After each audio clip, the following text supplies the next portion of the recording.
बच्चों कैसे हैं आप लोग। आई होप कि आप अच्छे होंगे। आज हम लोग पढ़ेंगे कक्षा 7वीं विज्ञान अध्याय हम लोग पढ़ेंगे 15 जीवों में श्वसन। तो ये रहा हमारा अध्याय जीवों में श्वसन। तो आइए इसके सभी प्रश्नों को हल करते हैं। तो देखिए सबसे पहले हमें सही का चयन करना है। ये 4 विकल्प दिए गए हैं। पहला देखिए क्या है, अंत श्वसन के समय पसलियों। ठीक है, तो क्या होता है अंत श्वसन के समय पसलियों में। तो यहाँ पे हम देखते हैं अंत शोषण के समय पसलियाँ जो है ऊपर और बाहर की ओर गति करती हैं। ध्यान रखना है, ऊपर और बाहर की तरफ गति। इसका हमें ऑप्शन नंबर 3 जो है वो बिल्कुल सही होगा। इसके बाद देखिए ख, उच्च श्वास के समय पसलियों। ठीक है, उच्च श्वास के समय पसलियों में क्या होता है, तो यहाँ पे हम देखते हैं उच्च श्वास के समय पसलियों नीचे की ओर आ जाती है। ठीक है, नीचे और अंदर की ओर गति करती है। ठीक है, पहला ऑप्शन। ग नंबर देखिए, मछली में श्वसन के लिए अंग है। तो मछली का श्वसन अंग कौन सा कहलाता है, तो गलफड़ा जो है मछली का क्या होता है, विशेष श्वसन अंग होता है, जिसे गिल्स भी कहा जाता है। सही होगा। इसके बाद देखिए घ नंबर, श्वसन के फलस्वरूप गैस निकलती है। तो हम लोग सभी जानते हैं जितने भी जीव होते हैं, चाहे जीव हो चाहे पशु पंछी हो, वो सभी श्वसन के समय कार्बन डाइऑक्साइड गैस का उत्पादन करते हैं। तो ये ऑप्शन नंबर डी बिल्कुल सही होगा। ठीक है, निकलती है। इसके बाद हमें कलम ए और कलम ई में मिलान करना है। रंध्र देखिए कहाँ पाया जाता है, ये पौधे के पत्तियों में छोटे छोटे छिद्र पाए से रंध्र कहा जाता है। फेफड़ा, तो फेफड़ा मनुष्य का श्वसन क्या है, अंग है। गलफड़ा किसका है, गलफड़ा मछली का है। और त्वचा किसका है, केचुआ। केचुआ जो है वो त्वचा से सांस लेता है। ठीक है, ये मिलान हो गया। इसके बाद आगे बढ़ते हुए देखिए रिक्त स्थानों की पूर्ति करना है। पहला देखिए, अंत श्वसन में खाली स्थान गैस प्रयुक्त होती है, यानी गैस शामिल होती है, तथा उच्च श्वसन में खाली स्थान विमुक्त होती है। तो यहाँ पे हमें क्या भरना है, तो यहाँ पे हम काफ़ी आसानी से समझ सकते हैं। अंत श्वसन में ऑक्सीजन क्या होती है, शामिल होती है। ठीक है, और यहाँ पे उच्च श्वसन में क्या होती है, कार्बन डाइऑक्साइड मुक्त होती है। तो पहले वाले में ऑक्सीजन, दूसरे वाले में कार्बन डाइऑक्साइड। तो हम यहाँ पे भरेंगे O2 और यहाँ पे CO2। इसके बाद देखिए दूसरा, कार्बन डाइऑक्साइड चूने के पानी को क्या कर देता है, तो यहाँ पे क्रियाकलाप किया जा रहा है उच्च श्वसन। उच्च श्वसन में क्या होता है, कार्बन डाइऑक्साइड गैस मुक्त होती है, अभी हमने देखा। तो चूने के पानी को ये क्या कर देता है, दुधिया कर देता है। यानी चूने के पानी का दुधिया हो जाना ही क्या है, वो यहाँ पे हम भरेंगे दुधिया। तो यहाँ पे हम भरेंगे दुधिया कर देता है। ठीक है, इसके बाद देखिए तीसरा, ऑक्सीजन की उपस्थिति में होने वाले शोषण को क्या कहा जाता है, तो इस प्रकार के शोषण को हम कहते हैं ऑक्सी शोषण। ठीक है, हम यहाँ पे भरेंगे ऑक्सी शोषण। इसके बाद देखिए चौथा, अनाक्सी श्वसन अनुपस्थित होता है। तो ये ऑक्सीजन की अनुपस्थिति में होता है। ठीक है, ये कौन सा कहलाता है, अनाक्सी कहा जाता है। तो ये हमारा भरने वाला सवाल हो गया। इसके बाद देखिए सब्जेक्टिव क्वेश्चन क्या है। चौथा सवाल है हमारा, श्वसन कितने प्रकार के होते हैं। श्वसन 2 प्रकार के होते हैं, एक ऑक्सी एक अनाक्सी श्वसन।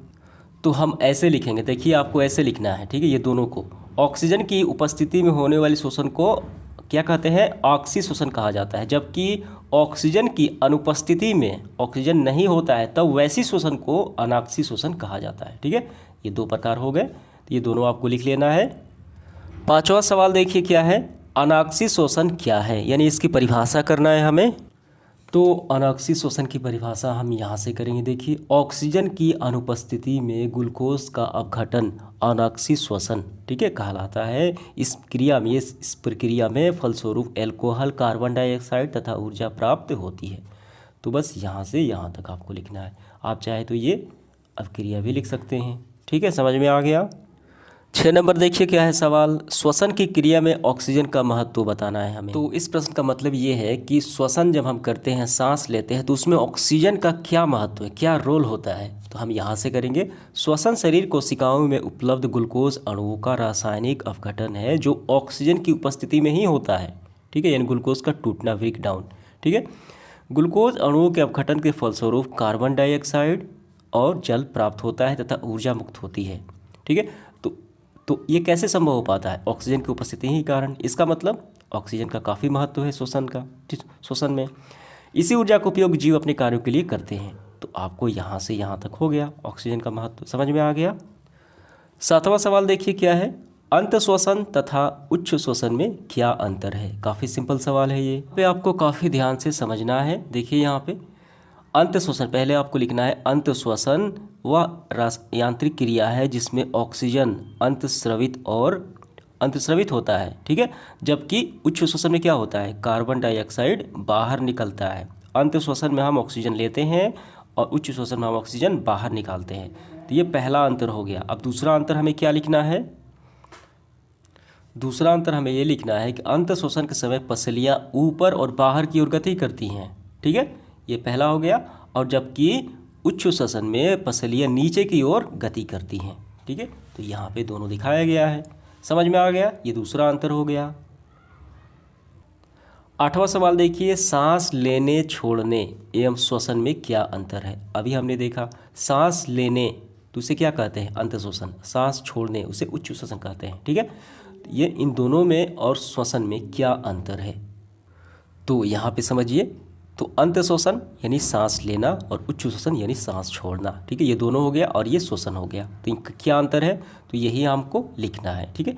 तो ये आपको पूरा लिख लेना है। यह यांत्रिक क्रिया है जिसमें ऑक्सीजन अंतस्रावित किया जाता है और कार्बन डाइऑक्साइड उच्च श्वसित यानी बाहर छोड़ा जाता है। और दूसरा है ये, और जिसमें श्वसन में आपको लिखना है ये जैव रासायनिक क्रिया है जिसमें ग्लूकोज, ऑक्सीजन और कार्बन डाइऑक्साइड और जल क्या देता है? जल देता है और ऊर्जा मुक्त होती है।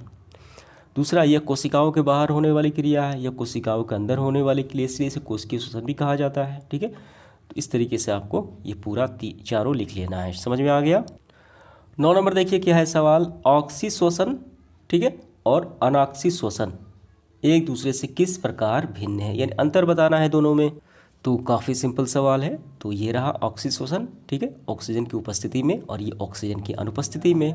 तो ये 3 आपको अंतर लिख लेना है। ये 2 ही दिया गया है तो दोनों को आपको लिख लेना है। समझ में आ गया? 10 नंबर देखिए, अपने परिवार के सदस्यों की श्वसन दर मापे, ठीक है, और उसमें अंतर को कारणों का पता लगाएं। तो ये एक्टिविटी कार्यकलाप दिया गया है, तो यहाँ पे मैं स्क्रीनशॉट लगा देता हूँ, वैसे ही कर लेना है आपको। 11 देखिए, यदि धरती से पौधे को समाप्त कर दिया जाए तो क्या होगा? कक्षा में चर्चा करें। तो सभी प्राणियों पर संकट आ जाएगा, खतरे के अस्तित्व आ जाएंगे, क्योंकि सभी हम ऑक्सीजन लेते हैं और पेड़ पौधे प्रकाश संश्लेषण में ऑक्सीजन का मुक्त करते हैं, ठीक है। तो क्या होगा? धरातल पर सभी जीवों का अस्तित्व खतरे में आ जाएगा। तो इसका आंसर मैं यहाँ पे स्क्रीनशॉट लगा देता हूँ, वही से आपको कर लेना है। तो उम्मीद करता हूँ सभी सवाल आपको काफ़ी अच्छे से समझ में आ गए होंगे। धन्यवाद।